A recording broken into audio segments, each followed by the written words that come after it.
Un coup de stress, un compliment, un moment gênant et notre corps prend le dessus de manière incontrôlable. On rougit. Que se passe-t-il exactement dans notre corps? Peut-on reprendre le contrôle? Quand ce phénomène est permanent, c'est sûrement que vous souffrez de coupe rose, une maladie qui touche 1 million de Français.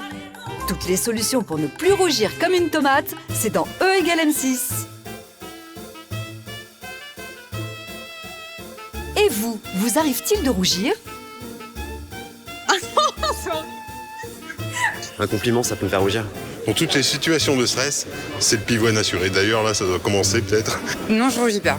Quand on parle au début, je commence à rougir et après, ça va. Ça me touche ce que les gens me disent, alors du coup, ça a un effet direct sur ma peau. Quand je mens surtout, donc je ne mens jamais. Shona a 19 ans et le rougissement la poursuit depuis l'enfance.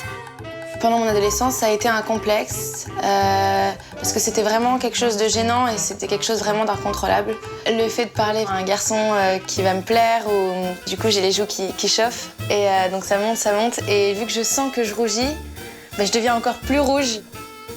Mais alors, pourquoi, comme Shona, rougit-on lorsque nous sommes gênés?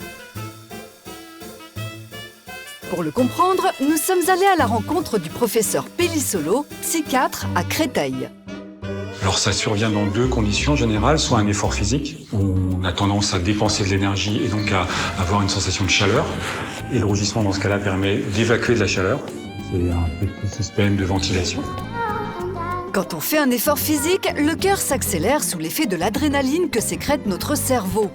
Les vaisseaux de la peau se dilatent et le flux sanguin augmente, notamment au niveau du visage.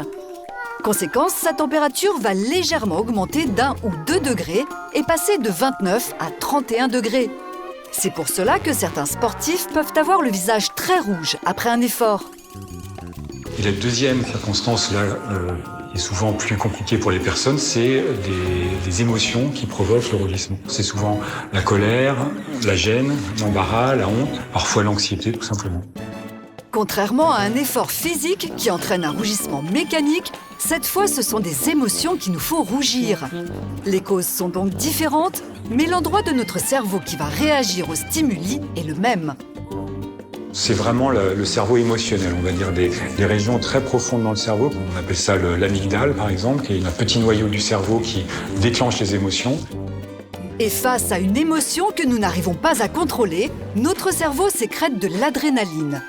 Exactement comme quand nous produisons un effort physique.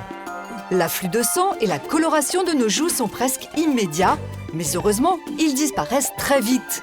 Seuls ceux qui ressentent peu d'émotions échappent à ce phénomène embarrassant. Mais il est possible d'apprendre à contrôler cette réaction. Pour cela, il faut déjà en comprendre l'origine. C'est ce que va faire Shona aujourd'hui avec le professeur Pellissolo. Bonjour. Bonjour. Merci. Allez-y, installez-vous. Pour soigner ses patients, il commence d'abord par un questionnaire. Vous pouvez me dire un peu le type de situation qui peuvent déclencher le fait de rougir? Par exemple, s'il y a du monde, qu'on pose une question en public ou que, je sais pas, il y a un garçon par exemple qui va me plaire, je vais rougir facilement. Est-ce que vous avez le souvenir vraiment, soit des premières fois, soit des souvenirs comme ça très douloureux, de moquerie justement? Oui, je me souviens en classe, une fois j'ai mal répondu à une question, du coup je suis devenue toute rouge et mes camarades de classe rigolaient, se moquaient de moi parce que j'étais toute rouge. Mais alors, docteur, quels conseils donnez-vous aux personnes qui rougissent? C'est avant tout accepter de rougir pour finalement probablement ne plus rougir ou rougir de moins en moins. Le deuxième, c'est de continuer à aller vers les autres. Et puis le troisième point, il faut s'entraîner à se focaliser sur l'autre personne, mais le moins possible sur soi-même. Shona est sur la bonne voie.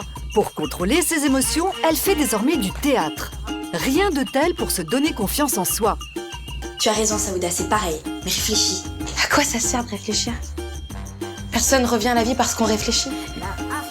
Si le théâtre ne vous tente pas, prenez votre mal en patience. Les récepteurs qui s'activent sous l'effet des décharges d'adrénaline sont de moins en moins actifs en vieillissant. Avec l'âge, on rougit donc de moins en moins. En revanche, si ce phénomène de rougissement est permanent, c'est que vous souffrez certainement de couperose. Une maladie de peau qui touche 1 million de personnes en France. Dans les cas les plus extrêmes, cela peut être très embarrassant. Vanessa a 35 ans et souffre d'une couperose légère depuis qu'elle est enfant. Au fil des années, elle a développé des astuces pour s'en accommoder. J'utilise du fond de teint pour camoufler. Ça peut être un petit peu gênant au quotidien quand au travail on est dans des situations en clientèle ou à l'extérieur. C'est surtout avec les changements de température que ça se manifeste. Pour comprendre l'origine de sa couperose et la traiter, Vanessa a rendez-vous chez le docteur Roux, dermatologue. Bonjour docteur, enchantée. Mais la couperose, qu'est-ce que c'est? La couperose est une anomalie des petits vaisseaux de la peau du visage. Ces petits vaisseaux sont plus dilatés qu'ils ne devraient, donc ils deviennent apparents. Regardez de plus près notre peau. Les petits vaisseaux sanguins responsables de la couperose sont situés dans le derme et l'hypoderme, qui sont la deuxième et troisième couche de notre peau. Et contrairement au rougissement ponctuel, où ces vaisseaux se dilatent puis se rétractent, dans le cas de la couperose, ces vaisseaux sont dilatés de manière permanente. Après, il y a des facteurs qui peuvent aggraver l'apparition de la couperose ou la précipiter. Ce sont les expositions solaires et puis l'alcool, bien sûr. Il y a certains médicaments également qui peuvent favoriser la couperose. Pour se débarrasser de la couperose, il existe le laser et la lumière pulsée. C'est cette dernière que va utiliser le docteur Roux sur Vanessa. Le principe pour toutes ces techniques, c'est d'utiliser un rayon lumineux.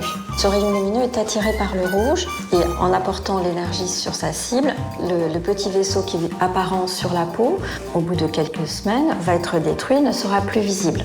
Le sang circule toujours puisqu'il va circuler plus en profondeur dans la peau à un endroit où on ne le voit pas et là où il doit être de toute façon. L'effet n'est pas immédiat. Il faut attendre 2 à 3 semaines avant de voir le résultat. Le temps pour les vaisseaux de cicatriser. Et Vanessa devra revenir encore 4 fois pour oublier définitivement ses rougeurs.